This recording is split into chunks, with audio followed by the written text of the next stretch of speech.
ಕೂಡಲ ಸಂಗಮದಲ್ಲಿ ಪಂಚಮಸಾಲಿ ಉಚ್ಚಾಟಿತ ಜಯ ಮೃತ್ಯುಂಜಯ ಶ್ರೀಗಳು ಸಭೆಯನ್ನು ಮಾಡಿದ್ದಾರೆ. ಈ ಒಂದು ಸಭೆಗೆ ನೋಡಿ ಶಾಸಕ ಯತ್ನಾಳ್ ಅವರು ಗೈರಾಗಿದ್ದಾರೆ. ಶ್ರೀಗಳ ಉಚ್ಚಾಟನೆಯ ಬಳಿಕವಾಗಿ ಮೌನಕ್ಕೆ ಶರಣಾದ್ರ. ಹಾಗಿದ್ರೆ ಯತ್ನಾಳ್ ಅವರು, ನಿರಾಣಿ ಹೆಬ್ಬಾಳ್ಕರ್ ಅವರು ಕೂಡ ಮೌನಕ್ಕೆ ಶರಣ ಆಗ್ಬಿಟ್ರ ಹಾಗಿದ್ರೆ ಅನ್ನುವಂತಹ ಪ್ರಶ್ನೆ ಮೂಡ್ತಾ ಇದೆ. ಕೂಡಲ ಸಂಗಮದಲ್ಲಿ ಪಂಚಮಸಾಲಿ ಉಚ್ಚಾಟಿತ ಜಯ ಮೃತ್ಯುಂಜಯ ಶ್ರೀಗಳು ಸಭೆ ಮಾಡಿದ್ದಾರೆ. ಬಟ್ ಇದಕ್ಕೆ ಯತ್ನಾಳ್ ಗೈರಾಗಿದ್ದಾರೆ. ಕೂಡಲ ಸಂಗಮದ ಯಾತ್ರಿ ನಿವಾಸದಲ್ಲಿ ಈಗಾಗಲೇ ಆಗ್ತಾ ಇದೆ ಸಭೆಯಲ್ಲಿ ಮಾಜಿ ಸಚಿವ ಸಿಸಿ ಪಾಟೀಲ್, ಶಾಸಕ ಅರವಿಂದ್ ಬೆಲ್ಲದ್, ಮಾಜಿ ಶಾಸಕ ಎಚ್ ಶಿವಶಂಕರ್ ಸೇರಿದಂತೆ ಅನೇಕ ಮುಖಂಡರು ಭಾಗಿಯಾಗಿದ್ದಾರೆ. ಸಭೆಯ ಮುಂದಿನ ಬೆಳವಣಿಗೆಯ ಬಗ್ಗೆ ಚರ್ಚೆಯನ್ನು ನಡೆಸ್ತಾ ಇದ್ದಾರೆ ನಾಯಕರು.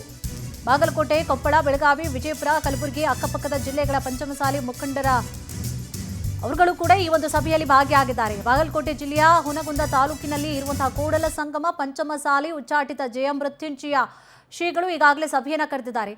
ಅರವಿಂದ ಬೆಲ್ಲದ್ ಅವರು ಕೂಡ ಇರುವಂಥದ್ದನ್ನ ಕೂಡ ಗಮನಿಸ್ತಾ ಇದ್ದೀರಿ. ಮಾಜಿ ಸಚಿವ ಸಿಸಿ ಪಾಟೀಲ್, ಮಾಜಿ ಶಾಸಕ ಎಚ್ ಶಿವಶಂಕರ್ ಸೇರಿದಂತೆ ಅನೇಕ ಮುಖಂಡರು ಈ ಸಭೆಯಲ್ಲಿ ಇದ್ದಾರೆ.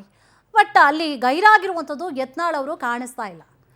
ಜಯ ಮೃತ್ಯುಂಜಯ ಶ್ರೀಗಳು ಯತ್ನಾಳ್ ಅವರು ಉಚ್ಚಾಟಿತರಾದಂತಹ ನಂತರವಾಗಿ ಅವರ ಪರವಾಗಿ ಬ್ಯಾಟ್ ಬೀಸಿದ್ರು, ಇವರು ಅವ್ರ ಕಡೆ ಬ್ಯಾಟ್ ಬೀಸಿದ್ರು. ಯಾಕೋ ಈ ಒಂದು ಸಭೆಗೆ ಗೈರಾಗ್ತಾ ಇರುವಂತಹ ಅಥವಾ ಆಗಿರುವಂತಹ ವಿಚಾರಗಳನ್ನು ಗಮನಿಸಿದ್ರೆ ಏನಾಗಿರಬಹುದು ಅನ್ನುವಂತಹ ಪ್ರಶ್ನೆಗಳು ಅಥವಾ ಬಹಳಷ್ಟು ಕುತೂಹಲಕ್ಕೂ ಕೂಡ ಕಾರಣವಾಗ್ತದೆ. ಯಾಕೆ ಬಂದಿಲ್ಲ ಯತ್ನಾಳ್ ಅವರು, ಯಾಕೆ ಗೈರಾಗಿದ್ದಾರೆ, ಅಥವಾ ಮೌನಕ್ಕೇನಾದರೂ ಶರಣ ಆಗ್ಬಿಟ್ರ, ಏನು ಮಾತನಾಡೋದು ಬೇಡ, ಈಗಾಗಲೇ ಒಂದ್ಸಲ ತೊಂದರೆಗಳಾಗಿದೆ, ಯಾಕೆ ಬೇಕು, ಈಗಾಗಲೇ ಉಚ್ಚಾಟನೆ ಆಗಿರುವಂಥದ್ದು ಯಾಕೆ ಬೇಕು, ಸ್ವಪಕ್ಷದ ನಾಯಕರ ವಿರೋಧವನ್ನು ನಾನು ಕಟ್ಕೊಂಡಿದ್ದೀನಿ, ಏನು ಬೇಕು ಅನ್ನುವಂಥ ವಿಚಾರಗಳು ಇರಬಹುದು, ಅಥವಾ ಮತ್ತೊಂದು ಮಗದೊಂದು ಏನು ಕಾರಣ ಅನ್ನುವಂಥದ್ದು ಈಗಾಗಲೇ ಪ್ರಶ್ನೆ ಆಗಿದೆ.